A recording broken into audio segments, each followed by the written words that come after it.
Okay, here's just a quick side tutorial or thing to set up or help set up sort of Photoshop actions if you're not familiar with them.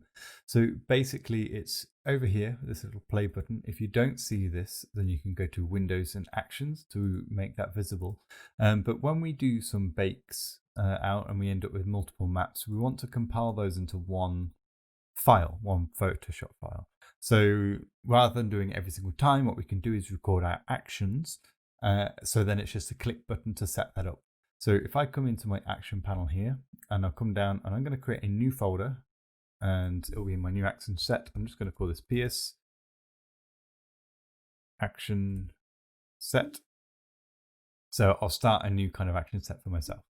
Then what I'll come in and I'll hit new. And what this will do is it will start create a new action set, which I'll then record what I do, all the buttons in which I push. So then I can just basically click one button and it'll remember that. So this one is going to be create base master PSD. And this is something that I picked up from watching a video of Clinton Crumpler to set up this. And then key function, just assign it to a key. So I'm going to do F9 and then I'm going to hit record.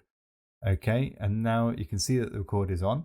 So everything that I am doing from now is going to be recorded. So the first thing that I actually want to do is create a new file. So I'm going to go to File and New. Let's just bring this over here. And I go into my saved and you can see that I've got my file systems. I'm going to go for a 4096 on this instance. And then I'll hit create. And you'll notice, you see that it's got there make because it's just made a new file system. So then what I'm going to do is come down here and I'm going to create a new folder. I'm going to label this RMA for roughness, metalness, and ambient occlusion. Enter, and then you see set to layer. So it's recording everything that I do. Then I'm going to create another folder with inside RMA, double click it, and this is going to be ambient occlusion. Enter. Another folder should appear above. And then this one is going to be metalness. And then another folder, which is going to be my roughness. So you can see RMA, roughness, metal, ambient occlusion. So you can see where that kind of relates and how that relates.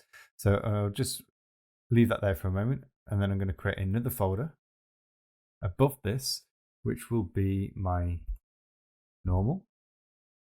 And then I'm going to create another folder above that, which will be my albedo or color map.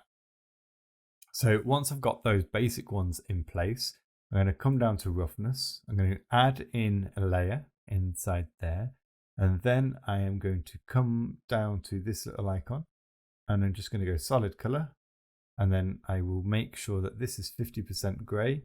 So let's just go to the black and white scale, bring this down to the corner so it's on the gray scale. And then here I'm just going to hit 50% and enter. So then now that is color fill 50% gray for my roughness because that will vary up and down. So that's just the middle point. In my metalness, I'm going to come in and I will do the same thing, solid color. So metalness I'm just going to have by default as a solid black.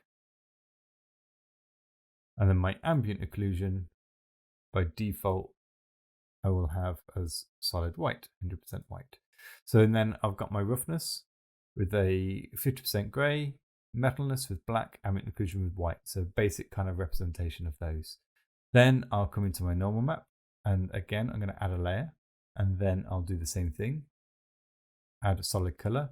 Now I've already got it set up, but it's 127, 127, 255 in the red, green, blue. Those values there is the base color for a normal map. And I'm going to hit OK. And then albedo, I'm going to create a new layer. And then I'll just create a solid color. And again, I'm just going to put that white for now because that will sort of alter and change.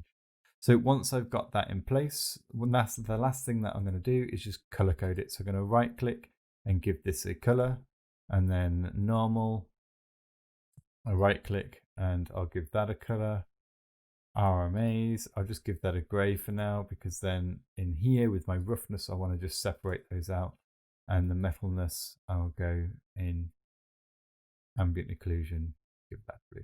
So then we've got all that in place, laid out. I want to make sure that I delete that background as well. So now I've got my base master PSD in order to start bringing in my maps to compile. Once I've done, I can just hit stop, and that there is recorded all those actions. I can then minimize that into here, create base PSD. If I just close this for a moment, like so, and then if I just hit F9, it will do that all automatically for me, which is great. Really, really valuable. Although it didn't seem to record. Okay, it's throwing everything all in the same thing, so which is a bit annoying. So grab my normal and albedo out, but it's all there. That wasn't too painful for me. So yeah, that's how you can use actions within Photoshop just to speed up your workflow.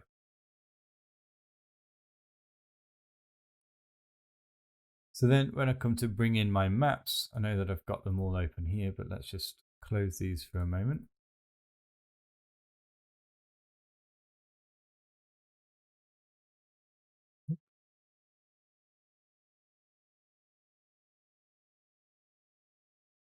We can then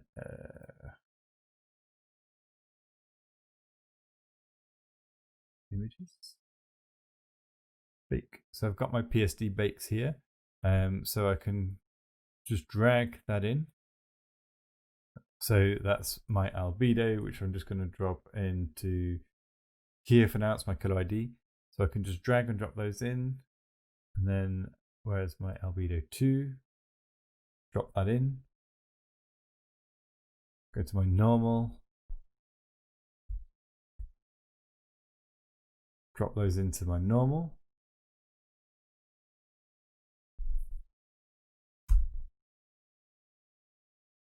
And then I've got my ambient occlusion down here.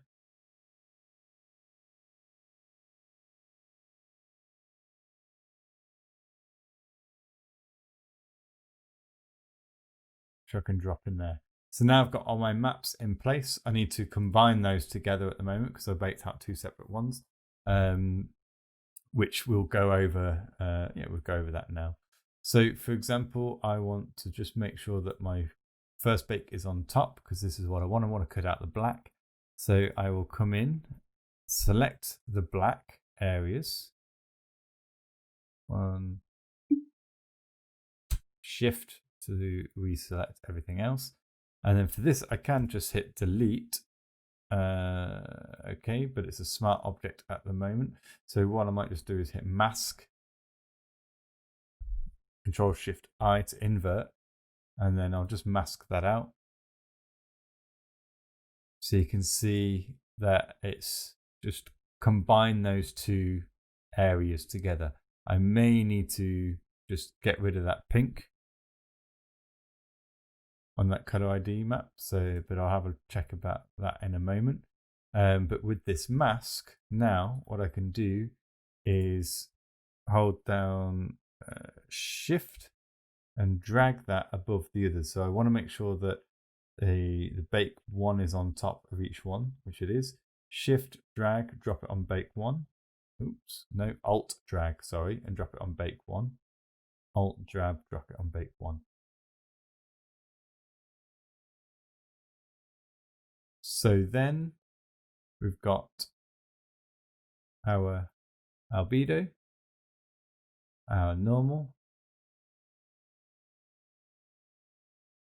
and our roughness. Where are we? Hide the normal.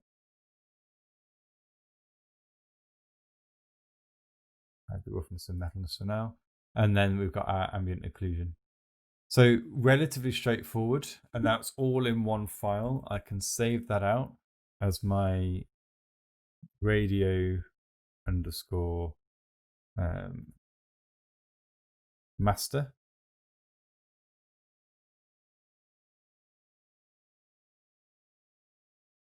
Okay, and then I'll save those out individually. So I'll save this out, and I want to make sure it's a tagger because Photoshop files can always sometimes be a bit funny.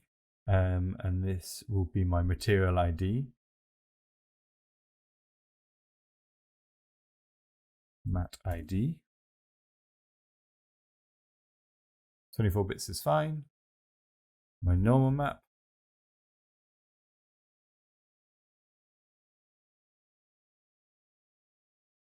Radio underscore N for normal.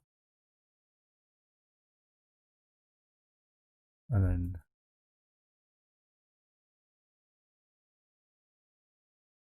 radio underscore AO for ambient occlusion. So there we go. That's how we can bring in the maps. We can also combine and use masks to cut out and like merge the two bakes together, that kind of thing. And it's in a really nice organized file system within Maya. And you can add in the additional maps if you want. And you can also add in other action sets. So if you want an emissive map, you can just record yourself adding an emissive layer. So this is the base that you will always have, your albedo, normal, and ambient occlusion, and those other things. But then if you were to just create, hit record, for example, and then you just hit new folder, and then this new folder is going to be emissive. And then I'm just going to create a new thing, and then I'll just add a solid color and give that a white. And then OK, and then your emissive color is ready to go. And then I just hit stop. And then that records my emissive thing. So I think I might have just added that to the bottom. But never mind, we'll see. So anyway, yeah, that is how you, because what I didn't do is create a new thing there. So if I hit F9 again now,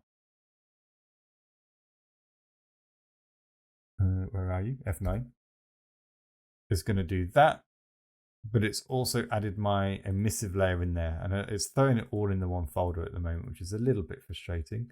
But let's just drag the normal out, the ambient, no, don't want to leave the ambient occlusion there. Drag the emissive out, and the albedo out. So you can see I've just added additional folder into that whole workflow, which is fine. And now it's just added that as a base thing. So it just continues that. If I wanted to take it out, then I'll just untick those and then do that, and it'll work again. But that's how we work with actions, essentially. If I was to do that as a separate thing, which is what I wanted to do initially, I'd come in now and I'll just close that. This will toggle the state of all commands that is action set. Not okay. So if I come back in now, and then I think F9, still brought in the emissive, so that's just, oops.